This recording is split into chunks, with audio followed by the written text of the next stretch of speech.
we go.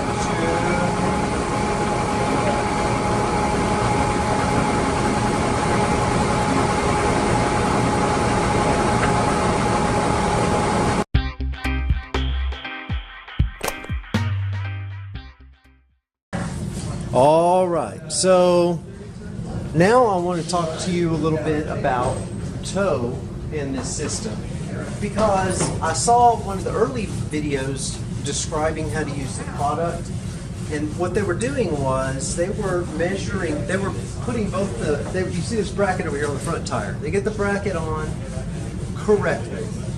My belief about putting the bracket on correctly is that it needs to be bracketed, and it needs to use the 3 attach points that come with it in order to grab the rim, and it grabs it in a very precise fashion, you know. So the maker of this knew exactly where those grabbers would contact the rim, and they're all a very specific length, and this assembly is made in a very specific manner so that we have a vertical and a horizontal member.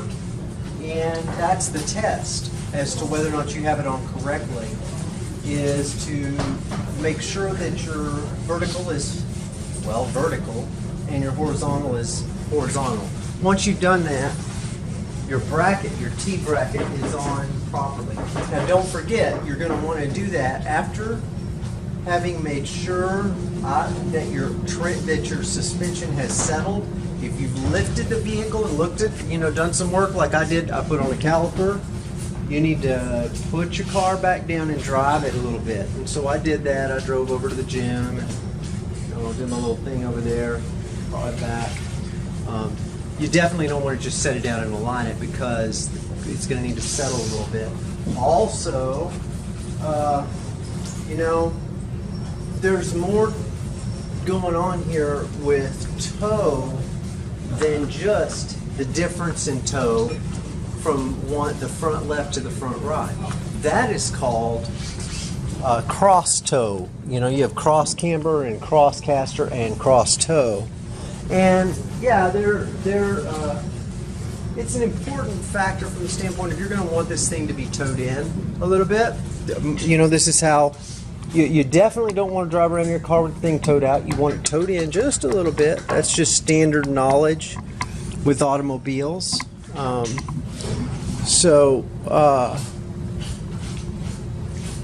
There's that, but also the tow from front to rear, that's important. I mean, I have got the steering wheel centered on this vehicle like perfectly. Like if you go and you look inside this car, you'll see that steering wheel is set perfectly to straight forward, right? So for me, I think there may be some sort of mechanical marking inside on some of the newer vehicles that shows when you've got the steering wheel centered. I haven't found it, honestly. I just put the steering wheel straight manually, and I'm doing all my work like that. You need the weight of the vehicle resting on the tires. You need the tires to be aired up to the proper number of PSIs. All of these factors are considered. You want the car to be in a state similar to how you're going to drive it, and it needs to be on a flat level surface. No unusual tensions on the tires. Only tension on the tire is the weight of the vehicle pushing down as usual. In other words, in its nominal state, nothing out of the ordinary is going on. That's what you're trying to do here. Steering wheel straight ahead. From there, now you got to start taking your measurements to kind of figure out what status your alignment is in. Okay, so it might be a little noisy in here while I'm doing this. We've got a lot of guys working at the DMS right now, but I'm in position to do this caster measurement, and it is definitely the most tricky to measure at home. So I've got the instructions kind of marked in my brain, or dog-eared in my brain, and I tilt this camera up a little bit better so you can see my face. Okay, so can you see what's going on down there at the bottom? Yes, you can. All right, So you see I've got the alignment bracket on here. I've got it perfectly horizontal and I've got it perfectly vertical. And if you'll notice, I have the tool that they gave me right here. This is the leveling tool that goes through the angles and whatnot. All right, the car's steering wheel is perfectly straightforward. I also have a wire, a string stretched 5.5 inches from the center of the hub. That's going to be important to toe in a minute. Well, we're going to try to get through caster because I happen to know the toe and the camber are correct on this vehicle. I bet the caster's fine as well. I think I know what's going on. Anyway, we're going to go ahead and go through this measurement. What the manual says to do is to turn the vehicle to the left or to the right 20 degrees. All right? So I have a angle measure doohickey here. I'm going to attempt to turn about, I'd say 20 degrees. So, let's see if I can get it. 0. Wow, this thing's kind of hard to work with. Oh, well, no, I've got a mark right there. Okay. So if I line that up, it's going to go. Okay, yeah, that's going to go all the way right here. Okay. So if I line that up at 0, I guess I need to make marks on it. I don't know where the angle, the pivot angle is going to be. So,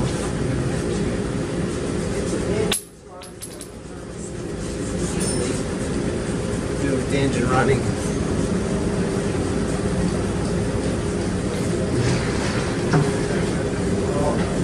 So here we go.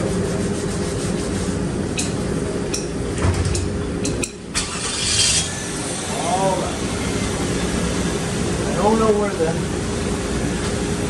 point is going to be to get it to 20 degrees, but I don't know where it's going to pivot from. But I do know that 20 degrees looks like about like this. Right there. That is the angle relative to, okay, yeah, I see. That is turning it absolutely the wrong direction. I guess we'll turn it to the right first. For some reason, I really want to turn it to the left first. I can flip it over. Okay, I'll flip it over. Now we'll turn it to the left. Alright, so I'll get this edge parallel. And now I've got to match that. That's 20 degrees right there. So I turn the thing 20 degrees. And then I've got to set these doohickeys up. That's not the right technical terminology, but I got to put these measuring things on both wheels and have them measure the angles. So here we go. 19 degrees. Is about right there. Now, they said about 3/4 of a turn. I don't know, of the wheel. It looks like it's quite that. Well, it needs to go a little further. So it might really be 3/4. And it's really close. It's really close. Yeah, so it's a little less than, I'd say, instead of 3/4, I'd say it's 2/3. So here I am. Turn it off to the side. I'm satisfied. I'm at pretty close to 20 degrees. I'm going to set both of these things up on that mode, and then once they're both in that mode, then I'll turn the wheel 20 degrees the other way.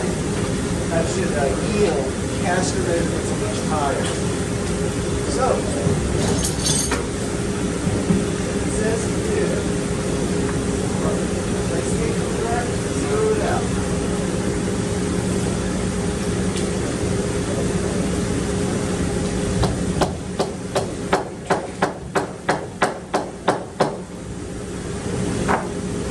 And I'm going to go ahead and stop the video and restart it since I only got 7.5 minutes per run for 4K. Okay, so here we're going to get it through the actual measurement I'm thinking I hope. Turn the thing on. It says turn on. But it says to 0 it. Okay, it's 0. So go the other one.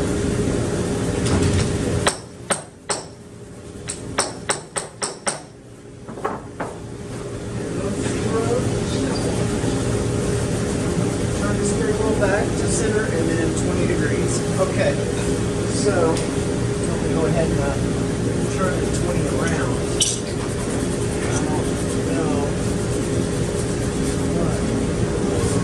Okay, so it's supposed to be the process the other way. So let's go ahead and turn it all the way back to 0.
What I'm going to do is I'm going to go ahead and finish this up and figure out what those angles are, and then I'm going to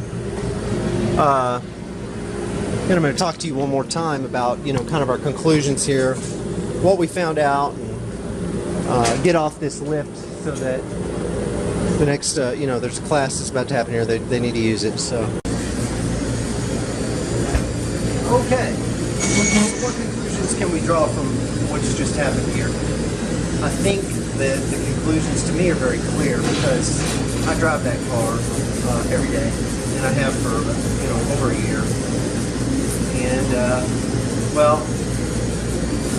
I think when I saw the inner lips of those tires worn like that, the immediate assumption is, oh, you got an alignment problem, and technically that's correct. The question is, what sort of alignment problem do you have, right? And as it turns out, when I followed the alignment protocol for aligning that car, in other words, all the things that you saw me do in the videos, we got an in-spec alignment result.